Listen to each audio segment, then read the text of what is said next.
Now, who among do you think yung posibleng makalaban ni VP Sara ang single biggest threat sa kanya? Senator Tulfo, Senator Ontiveros, John Vic Rimulya, Hindi ko Bam nakikita yung Aquino. numero nila eh. When I say numero, yung core. Core.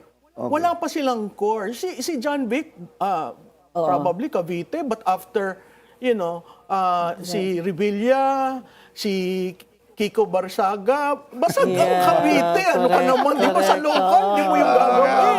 Okay. They're Si desperate na at this Hontiveros, point. probably Western Visayas, and she's claiming it, speaking Yes. Ilonggo. Tulfo, hindi ko rin nakikita may baluarte. Quezon City probably, but very not tested. Popular. Yes. But popularity Yeah. doesn't transcend to Translate. base. To actual votes oo. or base for that matter. Oo, kaya ito, kahit nabalibalik ta rin yung si Inday Sara, abay may 30 yan to 35%. Kayo ba may ganon? Si Ma'am Lenny yung pinakamalapit eh. At 23% That's ata, right. if I'm not mistaken. Oo, di ba? So, talagang merong impact yung namatay ang isang leader na mahal ng tao. So, si Cory, Cory, di ba? Senaryo lang ho to. Because taga Davao si President Duterte. Wag naman po sana, but I will have to ask this question. I could just imagine the motorcade from Naiya to Davao. Pag bumalik, Hindi, pag may nangyari ay, masama. oo. Ay, talagang, Juan, yan ang talagang protest vote. Hindi mo na yung mga... Yan yung sinasabi, kahit mo ugain, tinapo na lahat sa kanya the moment mamatay. Again, my apologies, I just have to ask that question because ito yung optics ng politika sa Pilipinas kasi. But that has been modeled. So, ang tanong ko lang, sino kaya sasakay dun sa taas na bumawag?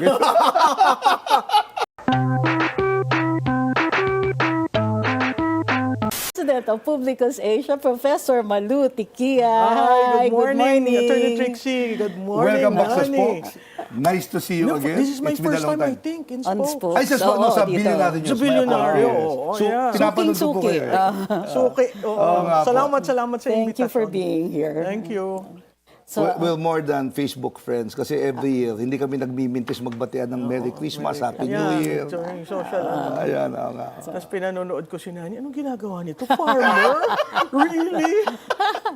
so does the early announcement of VP Sara define the 2028 elections? Oh, definitely, Trixie. Kasi conventional wisdom would require you 18 months of preparation from E-Day. So technically, she should have made that announcement by December 2026. So you need some time before the COC filing and some time after the filing. But December 2025, you mean? 2026. 26 this Oo, year. this dapat. year, dapat. So when she made that early declaration last Wednesday, she's actually getting 28 months of preparation. Oo. So, good in the sense that she really has to do a lot of preparations from the political Yes, party, and we know that, and Yes. from the funds, di ba? Alam Yes. naman natin yan, and the organization on the ground. But because there are some analysts who are saying that she's open to early attack. And I do not agree with that, simply because she is not Villar and she is not Binay. At saka, Ate Malu, yung kandidatong hindi na-atake, irrelevant. Oo, di ba? Since And it 2022. goes both sides, right? Yung panahon nga ni Manong Maceda, di ba? Ni Manong Ernie, sabi niya, bad news is still good news. Oo. Pag ikaw ang talk of the town. But itong announcement niya, I thought it was good for a 3-day news cycle. But ito we're po. like Matagal na. fifth. Yes, Yan na. Matagal na. So it's interesting. Do you think the early announcement of VP Sara has forced the hands of the administration and other forces, di ba, to either announce early or form coalitions to defeat si Well, when si she VP Sara? announced, everybody reacted. The administration was kind of forced to, sino ba ang ating kandidato? Sino ba ang ating mamanukin? Di ba?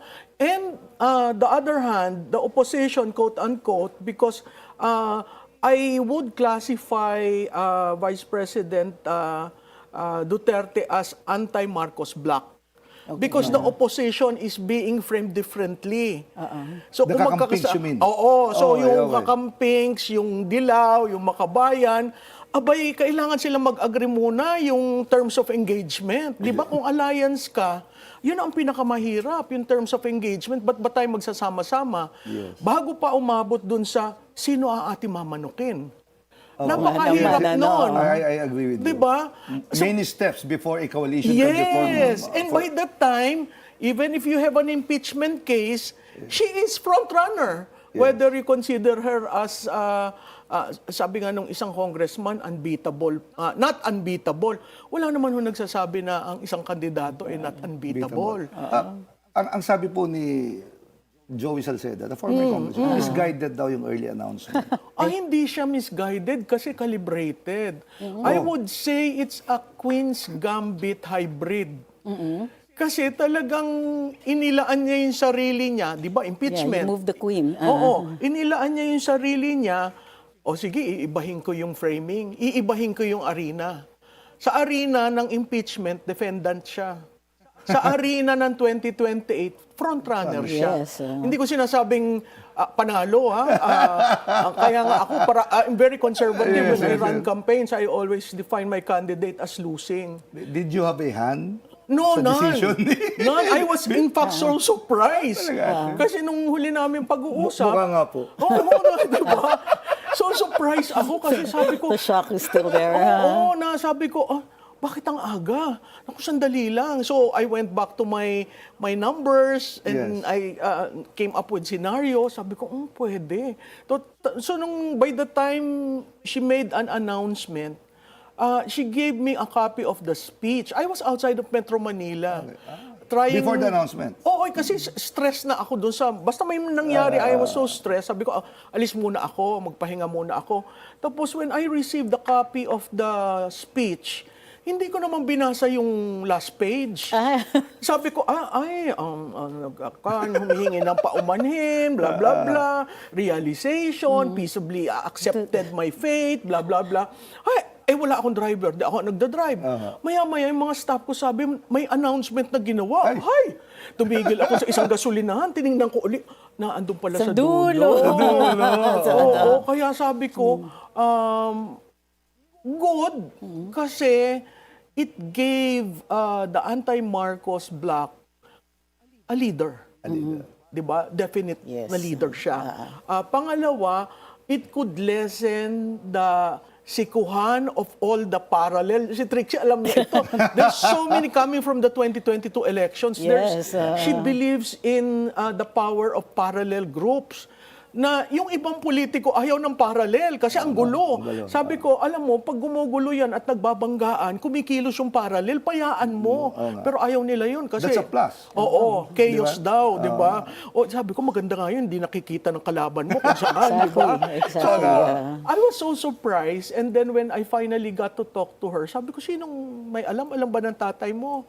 Hindi alam ng tatay. Ang nanay niya, alam. Yes. Nagsabi daw siya ng maaga. May napansin lang po ako, no? Hindi lang alam ni Ma'am kung kailan. Kung kailan. May napansin lang ako, ma'am, the kakampings were very active these past weeks. No? So you have the president going to Naga, Senator Risa was in the Kalayaan Group of Islands. Tapos si Senator Bang Aquino naman yung Mayors for Good Governance dito sa Quezon City, Quezon City, with the help of Mayor Joy Belmonte. Then you have the upcoming EDSA celebration this week. Yeah. So, well, technically, they're now very active in media. But the problem I see is, wala silang single candidate. Tama ka, Nani. Di ba wala eh? Diba? At kung magko-contrast ka doon sa opposition, sa tingin ko ang nakapag-contrast ng maayos na maayos was Senator Bam. When he said the local courts should try PRRD. Tapos, di ba kinuyog siya? So sabi ko, So, sa kanila, wala pa, tama si Manong Frank, mag-agree muna tayo sa paano ba tayo magsasama-sama. Yun ang napakahirap. And Manong Frank, being a good politician, Astute, recognizes yes, the strength of VP Sara. You have to respect yung kalaban para makabuo kayo ng koalisyon. That's what he's saying, I think. Yeah, And if you look at the numbers, when you look at the base of the Duterte, she's good to 30 to 35%. today. Oo. So she has a consolidated base. Sa survey, 42% ngayon latest. Yun sa kanya. Pero ito, I'm talking of the base. the base. Oo. Okay. Ganong kalaki yung base sa Yes. buong Pilipinas? 30 to 35%. That's Mindanao and Mindanao portions and of Visayas. Visayas. At kumakain pa sa Luzon. So kung Yes. kumain ka, Increasing in Increasing kung NCR. kumain ka sa Luzon, ang kailangan mo lang sa Luzon, 12 to 15%. Yeah, Para hindi may dilute. Kasi oo. kung titingnan mo, hindi na dadilute ang Mindanao. Mindanao makes her buoyant. In Yes. all the surveys, it's always Mindanao. So, keeps her yeah. afloat. Yes, yes. That's what you're saying po. Yeah. And then, if you look at ano ba ang history ng Duterte votes? 2016, 2019, napasok siya sa national realm, si Inday Sara, leading us late na iba sa tatay niya. I mean, it's really out of the playbook na nakagawian natin sa politika. Unpredictable, And then 2022, she ran with a Marcos, diba? And then 2025, she used her capital for Duterte 10 and certain local candidates. So that's 4 election cycles. How can you compare that with Villar and Binay? Ate, question lang to. Ito walang bayad itong tanong na to. But you will have to come up with an answer. What is the Duterte brand? And if you were to brand, di ba, the Kakampings alone, and the president puts up his candidate, how would you brand the Kakampings and the versus the Duterte brand? Ang hirap, Alam mo, Nani, ang problema ko. Walang bayad nga. Magbe-benefit yung mga kakampings. Ang problema ko sa kakampings, tumayo sila sa usapin ng korupsyon. Tapos ngayon, ayaw mong banatan, 1.5 trillion to 1.9 trillion nawawala, ayaw mong magsalita. Ako, ine-echo ko yung sinabi ni May Paner kahapon. Yes. Na bakit sabi ni May? titindig ako sa EDSA 40 years after that I'm not allowed to say, correct, to call for question, the resignation. Yes. Hindi yun EDSA. Yun ang problema ko sa Dilaw at sa Pink. Kasi isa lang naman yung permutation, di ba? Sa Makabayan, yun din ang tanong ko. Ikaw, close ka sa peace process. Alam mo na ang Marcos, issue yan sa kanila. Yes. Ngayon, ayaw niyong sabihin, Ano nangyayari? pasensyahan tayo. Kasi kami, ang anti-Marcos bloc, we will call it as it is. Where is the 1.5 to 1.9 trillion that you pocketed? Yan. What happened? Babalik ulit tayo dun sa flood control projects. They Kasi yun cannot ang ignore inaaboy. it. Yes. These are And that is a campaign issue, ha? yes. And these are major issues for that matter. But Yes. They who can't among do the- like BBM does na I won't dignify that question. They can't keep avoiding it. And that's what they've been doing. And you know, Trixie, the worst part, in the election, itong paghahanda natin, dadaan pa tayo ng ilang bagyo eh. Merong Sure. proof na, ghost project, substandard. Hindi ba yun anti-incumbency? Hindi, at saka napaka-extreme yung reaction na walang flood control projects. Kasi hindi naman titigil yung bahay. With diba? climate change, it will become worse. Yes, Okay. become worse. Now, who among do you think yung posibleng makalaban ni VP Sara ang single biggest threat sa kanya? Senator Tulfo, Senator Hontiveros, John Vic Rimulya, Hindi ko Bam nakikita yung Aquino. numero nila eh. When I say numero, yung core. Core. Okay. Wala pa silang core. Si John Vic, probably Cavite, but after, si Revilla, si Kiko Barsaga, basag ang Cavite. Ano ka correct, naman? Di ba sa local? Di mo yung gagawin. Okay. They're Si desperate na at this Hontiveros, point, probably Western Visayas. And she's claiming it, speaking Yes. Ilonggo. Tulfo, hindi ko rin nakikita may baluarte. Quezon City probably, but But not very popular. tested. Popular. But popularity Ulit, doesn't transcend to Translate. base. To actual votes oo. or base for that matter. Oo, kaya ito, kahit na balibalik ta rin yung si Inday Sara, abay may 30 yan to 35%. Kayo ba may ganon? Si Ma'am Lenny yung pinakamalapit eh. At 23% ata, That's right. if I'm not mistaken po. So that's a difference of about 10-12 million votes. If elections were held today. Yes, right, Diba? right. Matagal pa naman. So, At very saka possible na makahabol. Ang mga, what do you call this, ang Bicolano, Solid lang. Solid Class parate. yan, talaga, from Rocco, lahat yan, ganyan Regardless talaga. of party, Oo. Bicolano. Totoo, Pero totoo. ang kuwang ko lang kay si Mayor Robredo, Alam naman niya ang Robredo brand nang galing sa anti-Marcos. Yes. Kaya ako na siya shock. Seriously, matutuwa ka? Ginawang pink ang medyas? But do you think it will erode? Do you Parang think hello, suot ka naman ng t-shirt, ng cup na pink, huwag mo ituro yung medyas. Insulto yun sa kanya. Tinatapak-tapakan yun eh. Robredo eh. Sec Jess is a good Oo, friend, si a dear Jessie. friend. Yeah. Chinelas, Male time ano magkaibigan pala, ako. no? Oh. Chinelas That I did not diplomacy see. siya eh. Oh, yeah. Kaya sabi ko, ituturo mo, it was one Sunday when I saw, oh my God, this is a bad optics. You don't point to your Do you think that will medyas. erode her base? Yung it's a huge conflict You know, eh. Trixie, she ran on a moralist campaign eh. Exactly.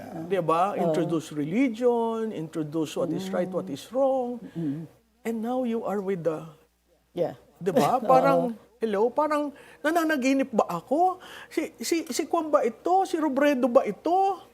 And then, given 500 million for the Robredo Coliseum, Nabasa ko which nga is yun. bigger than what he gave in Cebu for the typhoon victims. So, the optics are bad. Kaya nga sabi ko, whoever is handling, and I used to handle samahang tsinelas for Lenny. Lenny. Oo, na nagalit yung mga liberal, ba't lang siya daw lang ang tinutulungan ko? I owe that to my friend, si Jessie. So Yes, sabi yeah. ko, He's a good friend and a dear friend. Yes po. meron kasing prinsipyo ang Robredo brand eh. Yes. Di ba? May plataforma. Oo, ginawa nga nila ng libro. Kaya hawak-hawak ko yung libro nung tinitingnan ko tumuturo sa medyas. Si Jessie, hindi naman ganun. Kaya ako po, I'm not in favor of color-coded politics. Yes. Kasi it's related to the person, not with the platform. That's true. Yun ang problema ko. But, Oo. you know, hindi posible na kung dalawa lang yung maglalaban for president. Oo. It could be a three-cornered fight. It could even be a four-cornered fight, considering that some senators can go back to Senate Right. kapag natalo sa eleksyon. At nani, ang history natin post-EDSA, an average of 8 candidates per election cycle. Presidente. Presidente. Oh. Biro mong dami nun, sa 8. Kung wala kang base, mahihirapan ka. Ayan. So, labanan nyo ng base. Prof, the opposition declared that they will announce their bets at the end of this year. I moved off na, no? At the end of this year, do you think they made a united decision who they're going to fill And this to be able to do early? Diba? that, our hanging question, the opposition declared that they will announce their bets at the end of this year. Do you think they have made a united decision whom to fill this early? I don't think they have. I don't think they will. Personally, I think they're still in chaos right now. Oo, I think they should come up with the terms of engagement probably by the second quarter. And from then, test the balloons. Trial balloons, lahat yan eh. Kung sino yung i-endorse. Kasi para silang magsama-sama, kung ang pagsasama-sama lang nila ay dahil ayaw nilang banatan si Marcos, madali. Pero kung ang pagsasama-sama nila dahil sa prinsipyo ng bawat grupo, doon mahirap.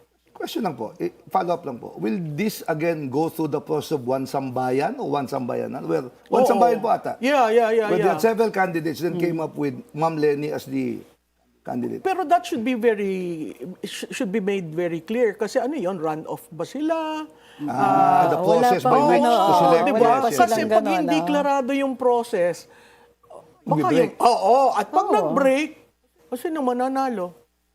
Now I remember Mayor Isko. Di ba? Was part. Yes, di ba? Yeah. So ikaw magugulat ka sa, tumatakbo ka dahil kalaban kay Lenny, babasagin mo si Lenny, maghihiwa-hiwalay kayo, paano? And then remember that presser where everyone was there and they were hitting on Lenny Robredo. Yes. So you kind of wonder. Holy Week ata yun. Oo, parang Nagulat Easter ako Sunday. kasi Oo, so Sila Senator nakakagulat. Ping magkakasama. Oh. Yes. Very odd. Oo, For so ikaw rin, yung ba ang direksyon ng ating politika? Yes.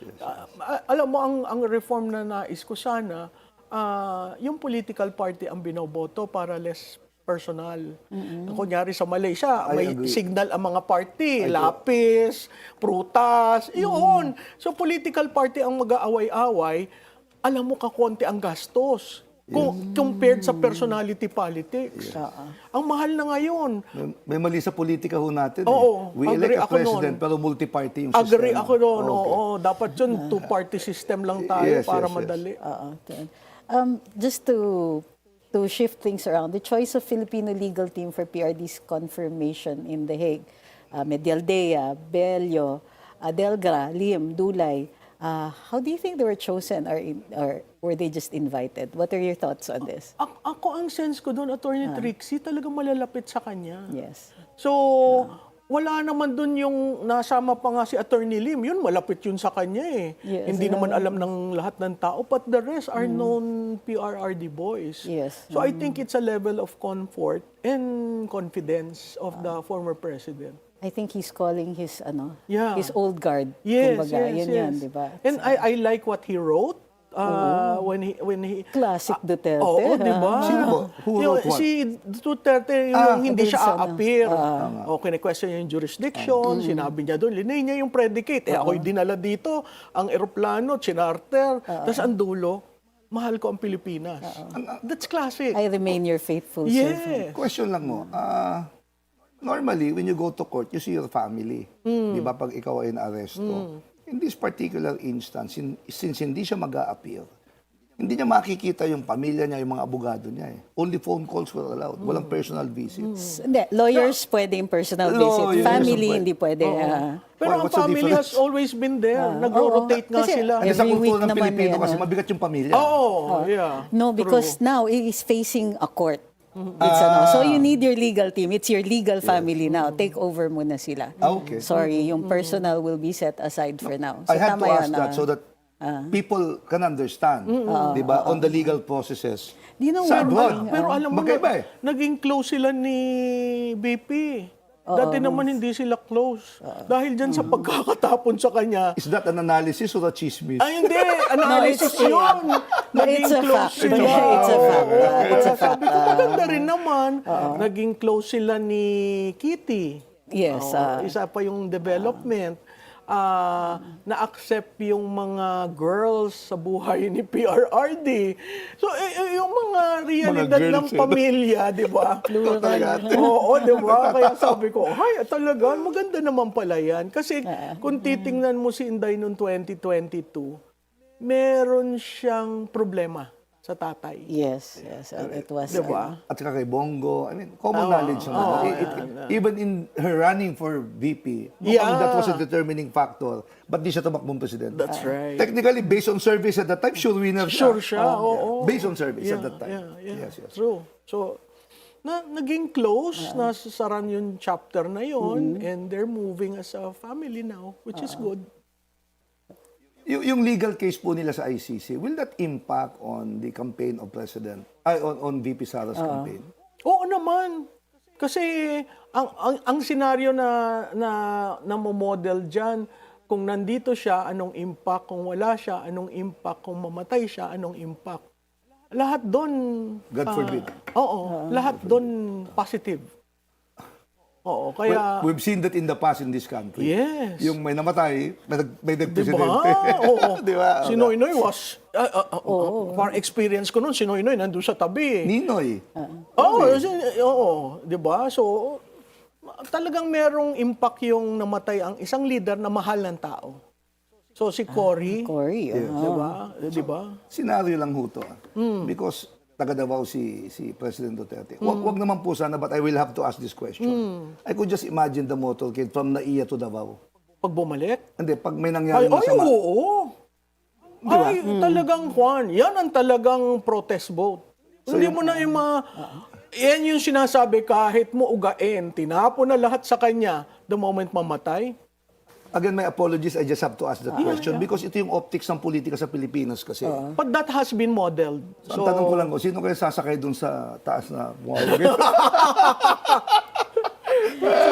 Question, yung impeachment ni VP, do you think this strengthens her underdog narrative o nadadamage yung presidential viability niya?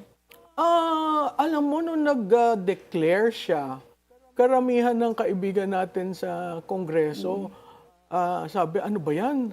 Ang gulo. hindi muna ako a-attend. So, Ayan. quorum is a problem. Oh. Pangalawa, merong isa dyan senior leader, umikot na sinabi, wala tayong cash ha, wala tayong cash. Kanya-kanya tayong botohan, wala tayong cash. So makikita mo, nag-iiba. At the moment ikabit mo ang 2028 sa impeachment, mag-iiba ang behavior ng House of Representatives at ang Senado. Sa Senado, may 12 magre-re-elect. Sa House, lahat sila magre-re-elect. Kung ikaw nga sa kampanya, di ba, ang sabi ko parati sa kampanya, ngayon ho, pag tinanong kayong korupsyon, sasabihin nyo hindi kayo korap. Di ba? Ang hirap nun sa politiko, Correct. na sasabihin hindi ka korap. Tapos sasabihin ng mga taong bayan, ba't ho nawala ang ating bridge? Ba't ho naglaho nung...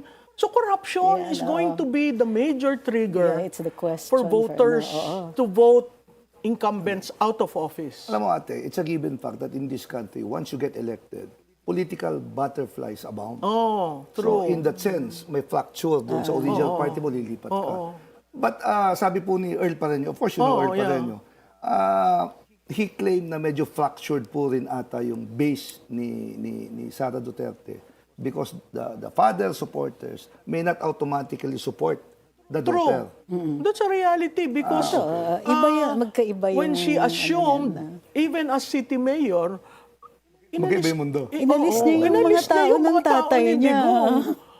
Ngayon sa PDP, ayaw niyang pumasok doon dahil may mga issues siya. Alam mo, ang difference siguro, Nani, iba ang politika ni PRRD. Si PRRD kasi shades of gray. Si Inday is white or black. Okay. Kaya yung sinabi ni Earl, napanood ko yun the moment lininyahan niya, tatanggapin mo ba yung tatawid sa'yo? Under what, ano yung mga factors to accept? So, ang number one dyan, meron ka bang allocable? Pag may allocable ko ka, na naman yung allocable ikaw na, di ba?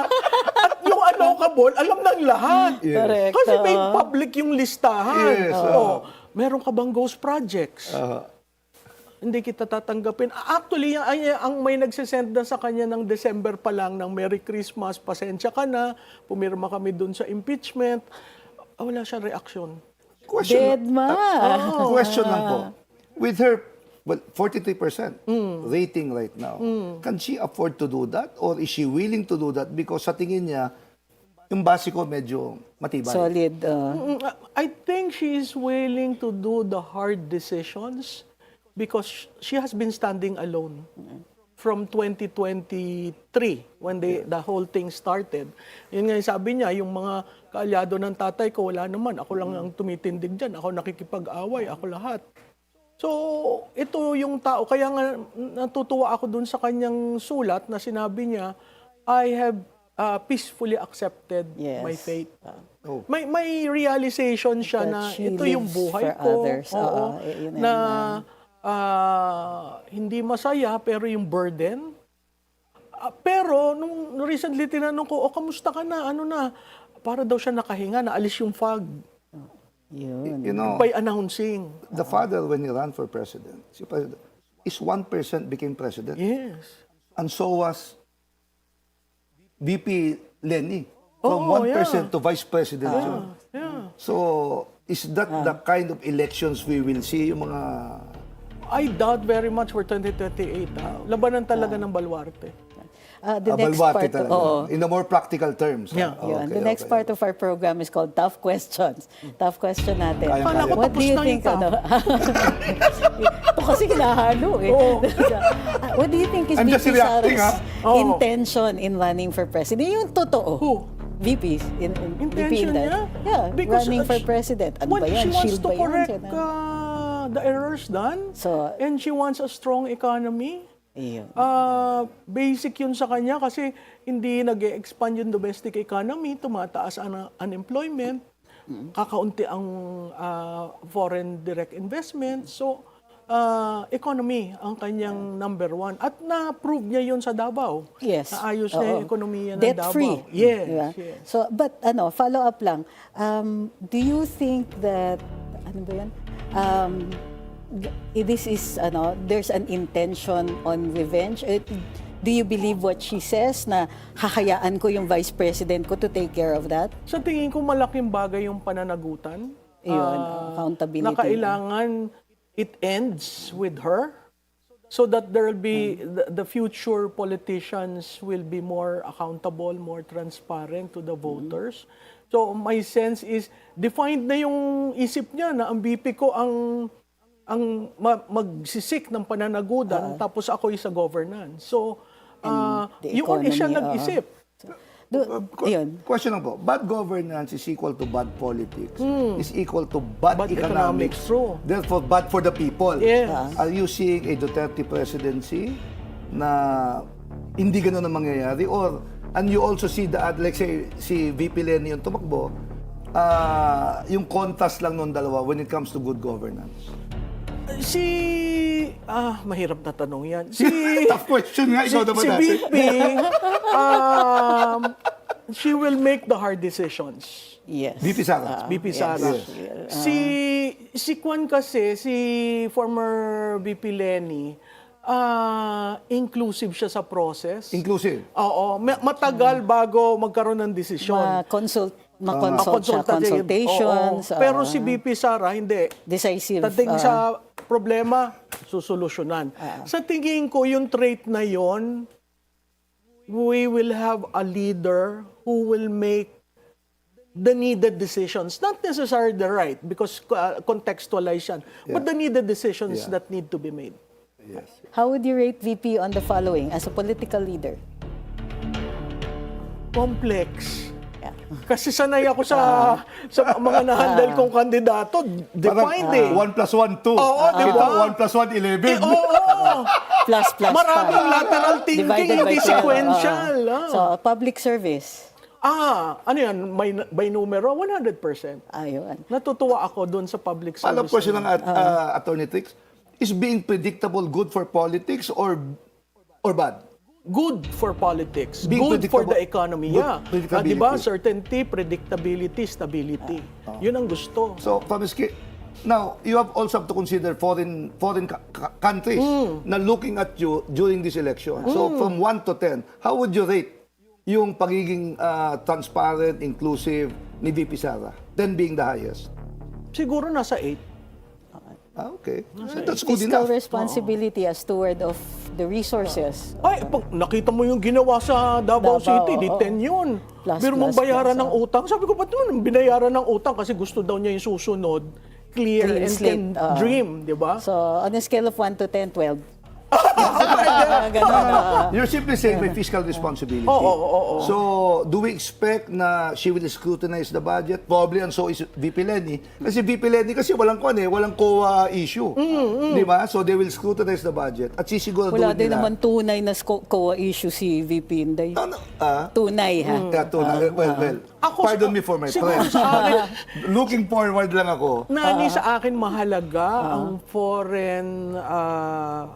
foreign projects na may counterpart na, huwag mong kunin. Kasi yun yung continuity eh, Okay. di ba? Sa akin, nagserbisyo ako sa gobyerno, yung foreign FCP projects, yung Foreign assistance project. yung counterpart fund. Yung counterpart, agreement na government to government, kukunin mo. Yun. Ano mangyayari? I've been there before when I was Health Secretary. Sacred yun. Sacred. Sacred yun. Wala ka nang makunan, hindi Hindi pwedeng na nga ngayon galawin. Pwede galawin. Ngayon na ako nakakitang nagalaw. So, last. Diba? On a scale of 1 to 10, sanctity of life and justice. VP Inday. President Inday Ayun pala. naman ikon eh. Siya ay nanay. Alam mo, ang definite kay VP, development and peace and order. Yes. Yan ang kanyang thesis sa NDCP. Anong impact ng peace and order sa development. So, yan, I view that as development. Mamamatay tao ba siya? Hindi. Will she lead anti-drug war na mamamatay? It has to be contextualized, di ba? Ate Malu, we've had 2 women president. Di ho ba? Now, there is a potential na may dalawang kakandidatong babae. If you include Senator Risa pa magkaisa rito, baka another Tatlo, potential. Di ba? In terms of mass appeal, minus the surveys. Assuming back to COLAT, what is your take on it? Mas appeal? Sinong pinakamaganda? Alam mo na ang sagot doon kung sino. Sino ang pinakamasipag? Sa tingin ko naman yung tatlo. Natutuwa ako at maraming babae. Yes. Pero to be able to get to that pinnacle, napakahirap. Mahirap. In fact, may nagtanong sa akin, dalawang babae, President, Vice President. Sabi ko, sa tingin ko, hindi handa ang Pilipinas ng dalawa. Patriarchal pa rin. Yes. Diba? Lalo na when Balance it goes to the parati rin, local ah. government. Yes. Uy, macho ang kwan nila. Ang pag tiningnan mo kasi si Inday Sara, may part ng gender qualities ng lalaki. Biro mo, nanuntok. Di ba yan ang ating unang tingin nationally? Uy, sino yan nanuntok na yan? Di ko siya kilala nun. Sino yan? Ba't nanuntok? Ang bata pa niya. Bata pa. Si Lenny naman, hindi nanununtok. Si Risa, hindi nanununtok. So nakita ng tao yung glare ng public na, uy, gusto ko yan, pinaglaban kami, ba't nanuntok? Pag nalaman mo yung dahilan, talaga manununtok ka. So merong yung kamay na bakal na andon. Sorry, magti-thank you na ho kami, but I have to ask this. Ang hirap mo naman, ang mahirap palang mag-guess dito, no? Does Bam Aquino has a better chance against Sara Aquino kung lalaki po yung kalaban? Against Sara Duterte, kung lalaki po yung kalaban niya. Now I get 2028 is too early for Bam, Okay. but Bata pa he carries certain issues that are worthy of the position. Okay. Recency of election, alam mo naman yun, recency, di ba? Recall, Bam Aquino, recall. nandun na. Okay. Pero napakahirap pa. Okay. Ikaw na mag-thank you. Ate, thank dami you. ko tinanong eh. Thank you, Prof. Malu. Salamat. 2028 may not just be about personality,